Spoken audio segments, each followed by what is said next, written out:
Si tu as des antécédents de relations avec des hommes toxiques, c'est parce que tu as été programmé à ça. C'est de la programmation. Tu as été programmé à attirer les hommes toxiques. Il faut savoir une chose, c'est que la base de tout, la genèse de tout, c'est la famille qui est la base de notre éducation et de la manière dont nous sommes traités. Donc si tu veux arrêter d'attirer ces hommes toxiques, si tu veux rompre ces schémas répétitifs, il va falloir que tu apportes de la conscience, que tu effectues des choix en conscience. Il va falloir que tu apprennes à poser tes limites. Il va falloir également que tu fasses preuve de discernement, de clairvoyance.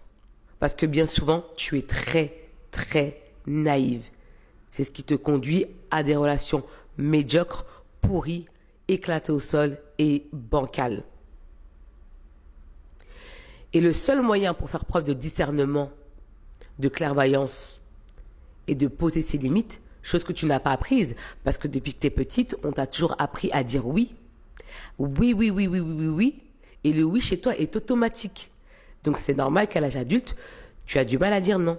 Mais comme tu ne sais pas dire non, tu vas attirer des cafards pro max, des Playmobil, des plaisantins, des gigolos, qui adorent les femmes qui ne savent pas poser ses limites, qui adorent les femmes qui ne savent pas dire non.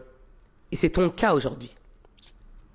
Donc si tu veux rompre ce schéma, je t'invite vivement à effectuer un travail d'intelligence affective.